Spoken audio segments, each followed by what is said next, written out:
Dawson's mansion. Here I am at last. But the question remains, am I ready to make a dying man my progeny?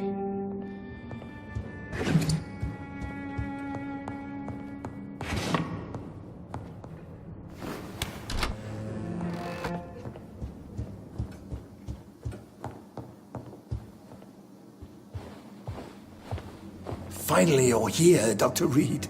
What took you so long? I had to pass several of your barricades and outposts to access your mansion, sir. Death, pestilence surround us, and time is against me. I see you've gathered some of the most expensive, albeit experimental, blood transfusion equipment available. All this could be so useful in a hospital. Yes. Since Lord Redgrave sent me a doctor to perform my conversion, I thought you might find some of these devices useful. Most thoughtful. But tonight I'm not here as a physician. But I feel reassured that a specialist such as yourself would help me to escape the Reaper. Very well. But before I proceed, I have a few questions for you. If you must, but be quick, for I don't have much time left in this life. First of all, I need to be sure that you know exactly what is going to happen to you, sir. I can assure you I'm as informed as any man can be. I have planned for this moment, Dr. Reed. Planned very carefully.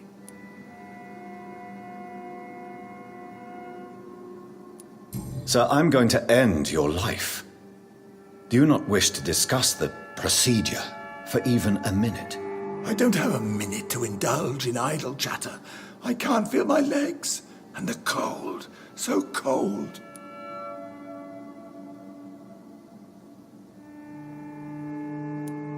What do you know about the Guard of Priwen?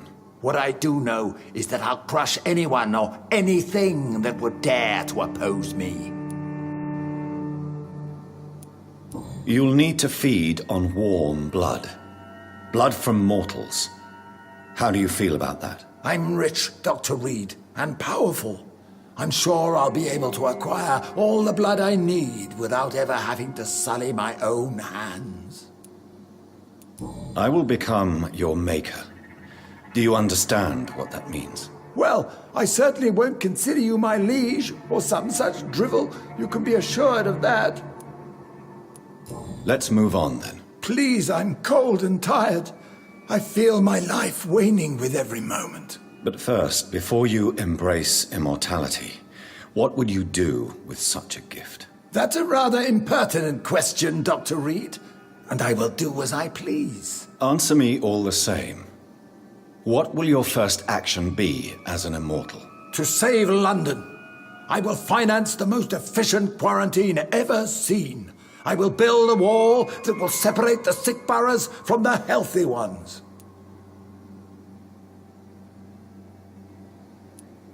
Quarantine is not a bad idea, medically speaking, but I'm convinced this epidemic will not be contained by mere walls. As long as the right people are on the right side of the wall, that's all that matters.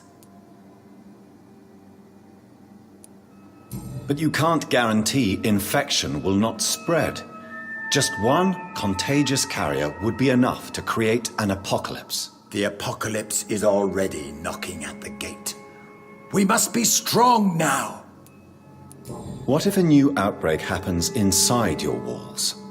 You'll have created a giant trap. That won't happen, as long as we dispose of anyone that is contaminated as soon as they are spotted.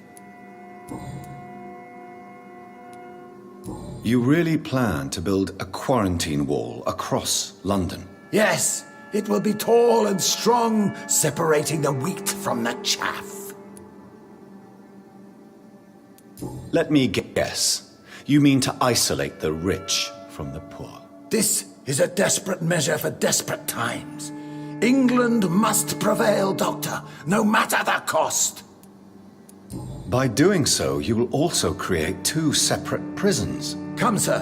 An eminent doctor like yourself knows that such radical measures have proved efficient in the past. Who gave you the right to decide the fate of thousands of people? My money. My money and my pending immortality gives me the needed authority, Doctor. I'm a businessman. I'm used to tough decisions. I've heard enough. It's time to proceed. At last. All right, do what you have to do. If it hurts, so be it. I've been preparing such a long time for this. Listen to me, Aloysius Dawson. You will forget your fear of dying, for it has poisoned your mind and made you bitter and ruthless since the death of your twin brother. You don't understand. Death is oblivion, the eternal void. I know there's nothing there. I saw it in Robert's empty eyes. I saw myself in that coffin. Death is painful for those who remain, not for those who have passed. All that occult gibberish you filled your head with has made you forget this simple truth. No! Death will not claim me. I have the power and the money. I've acquired the arcane knowledge needed. I believe there is magic, there are dark forces. You will provide me my extension. Your ignorance makes you a fool. You have no idea. Look at me. Hunted like a beast, my family lost, cursed. I have not escaped death, I have become it. No, there must be a way. I don't want to go like my brother did. I have money, lots of money. Money won't ease your mind. I know you used to be a good and generous man. So I offer you the gift of peace, Aloysius. The tranquility of a true death. I accept your offer. And I understand. No more fear, I will die a man of dignity. And a man at peace.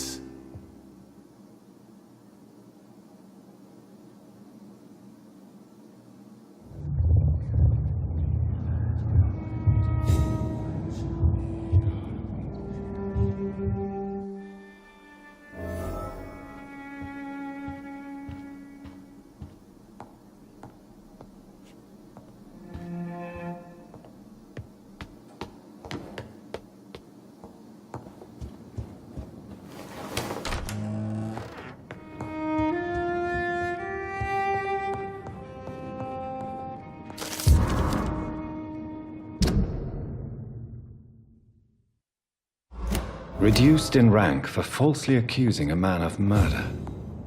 I wonder what Inspector Albright thinks about his punishment.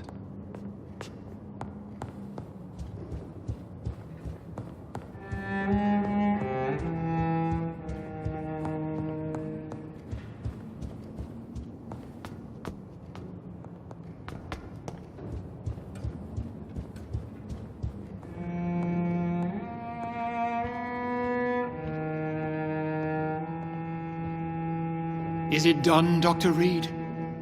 Is Aloysius Dawson reborn, as expected? I'm afraid Mr. Dawson finally chose to embrace life and death as a mortal. What do you mean? He has overcome his fear of dying.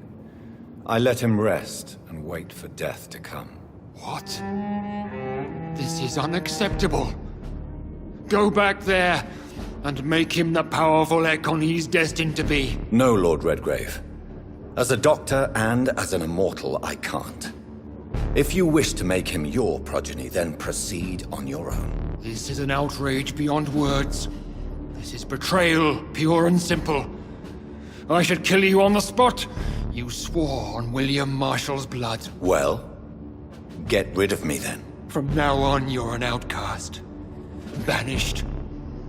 You are forbidden to ever appear in front of us again. Ascalon will smite you on sight, and your heart will be thrown to the rats. I'll leave you then. Have fun with your puppets and shadow plays, Lord Redgrave. Yes, go, traitor, and take that awful creature, that counterfeit of a woman I saw waiting for you, and be gone! Step away, traitor. Return to your dubious friends and your decrepit hospital. Do not dare show yourself again, you or that monstrosity you bring to my door.